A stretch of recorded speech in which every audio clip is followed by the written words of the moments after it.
Bonjour tout le monde, c'est Eve, donc on se retrouve pour la guidance de la semaine. Alors cette semaine, vous avez souhaité sur Facebook que j'utilise le tarot ésotérique du monde des fées de Barbara Moore et illustré par Linda Ravenscroft comme support à cette guidance. Alors ce jeu, conçu pour les débutants, nous propose de découvrir le tarot au travers de différents contes illustrés de manière linéaire, de carte en carte, un peu comme une bande dessinée, afin de retenir facilement les messages de chaque lame. Si vous souhaitez en savoir plus sur ce jeu, je vous laisse le découvrir dans la bibliothèque, je vous mets le lien dans la description sous la vidéo. Dans l'ensemble, ces conseils concerneront tout le monde, néanmoins un conseil pourrait être plus dominant pour chacun d'entre nous, et pour le découvrir, comme toujours, j'ai pigé 3 cartes de ce jeu que je vous présente donc face cachée.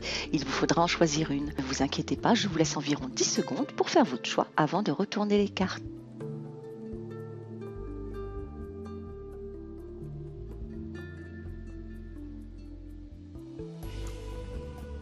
Bon, les 10 secondes sont passées, donc on va découvrir les cartes. Si vous avez choisi la carte numéro 1, c'est la lame La Mort, tout meurt et tout subsiste dans la promesse d'une nouvelle naissance. Alors avant toute chose, j'aimerais vous rassurer car beaucoup de personnes sont effrayées par cette carte. Il ne s'agit évidemment pas de la mort physique dans ce contexte, mais simplement des choses qui doivent s'achever pour se transformer. Il n'y a pas de bien ou de mal, de positif ou de négatif dans les expériences que nous vivons, mais un état d'être souvent nécessaire qui nous est donné à éprouver afin d'en comprendre le substrat et d'évoluer sur notre chemin de vie. Ce sont bien souvent nos émotions face à une expérience qui engendre le jugement que nous pouvons porter sur celle-ci et qui nous influence donc pour la vivre de manière douloureuse ou au contraire dans la joie.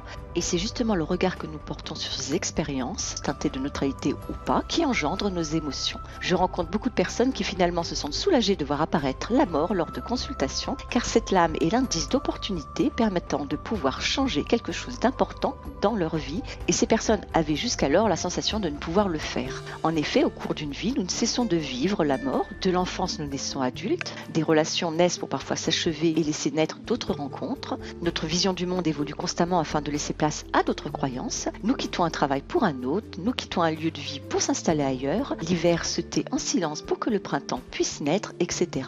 Tout ce qui existe se meurt pour que de nouvelles existences puissent naître en portant en son cœur l'héritage de ce qui a été. Tout s'achève pour se transformer sous une nouvelle forme, résonnant en l'embryon d'une nouvelle naissance qui ne demande qu'à s'épanouir. Tout meurt et tout subsiste dans la promesse d'une nouvelle naissance. Aussi, quelle que soit votre situation ou problématique, cette lame avant tout l'espoir vous murmure d'accepter les changements nécessaires car ils portent en eux autant l'obscurité que la lumière, autant la douleur que la joie et autant la fin que le renouveau. C'est le regard que vous portez sur les événements qui viendra teinter votre manière de les vivre. Changez votre manière de les observer afin de ne pas vivre émotionnellement ces changements de manière douloureuse et ainsi vous laisser porter par l'énergie d'un cercle vertueux. Gardez donc espoir, vous êtes à l'aube d'une nouvelle vie qui n'attend que vous pour vous faire rayonner et vous éblouir de sa lumière. Le passage, la transition peut vous paraître difficile. Aussi, si c'est le cas, n'oubliez jamais qu'une nouvelle aventure vous attend et qu'il ne tient qu'à vous pour qu'elle soit à votre image, belle et riche à l'image de votre âme.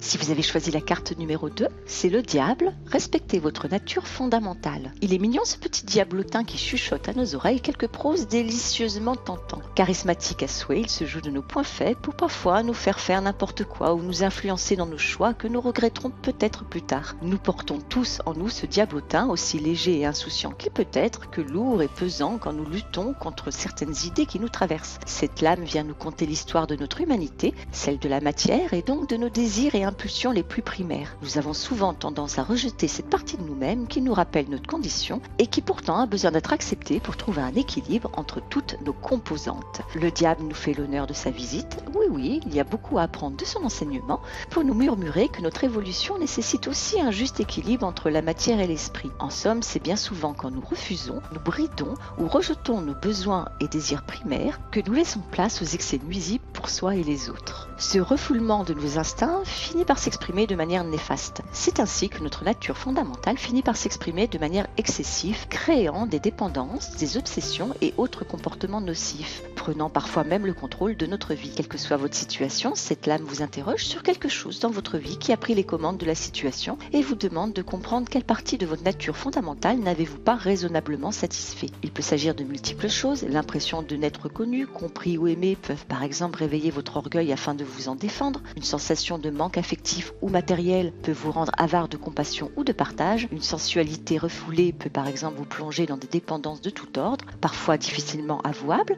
Un manque manque de confiance en soi peut vous pousser à vous comporter de manière excessive en rabaissant les autres, en surjouant la confiance en soi ou en vous poussant à vous jeter sur la boîte de chocolat, etc. Ce sont des exemples évidemment. Car le diable revêt 1000 habits et a différents visages. Aussi, notre petit diablotard intérieur est là pour nous souffler que dans certaines situations, il est nécessaire d'identifier ce qui nous a servi et d'en comprendre la source pour résoudre certaines situations problématiques et nous faire évoluer. Acceptez et respectez votre nature fondamentale, répondez à vos besoins primaires de manière à ne faire de tort à personne et c'est ainsi qu'un équilibre sera de nouveau possible.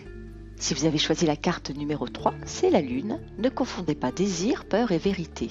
Sous la lumière de la lune, tout semble revêtir un visage différent. Le jour, le soleil nous permet de percevoir notre environnement de manière précise et détaillée. Au clair de la lune, certaines ombres peuvent nous sembler effrayantes alors qu'elles ne sont que les projections d'éléments inoffensifs. Ce que l'on pense être un monstre n'était en réalité qu'un simple arbre et ce que l'on pensait être une fleur était en fait une menace. À l'instar des jeux d'ombre de la caverne de Platon, cette lame nous interroge sur notre perception de la réalité et de la vérité. La magie de la lune réside dans le fait qu'elle éclaire de manière neutre notre monde, qu'il soit intérieur ou extérieur, et que nous choisissons d'y voir ce que nous souhaitons y percevoir. Quelle que soit votre situation, la lune vous murmure que peut-être vous vous trompez dans votre perception d'un événement ou de vous-même. La lune est porteuse d'illusions. Cette jolie lame vous conseille d'attendre le lever du soleil avant de vous faire une idée précise d'une situation et de prendre toute décision. Elle vous demande de faire la lumière sous vos propres ombres pour comprendre vos motivations et comme la lune est également porteuse de rêves et de magie, elle vous suggère d'écouter toutes les petites pensées, diurnes et nocturnes, qui vous traversent et que vous balayez à coups d'envie d'y voir autre chose, car elles sont l'expression de votre petite voix intérieure ou votre intuition,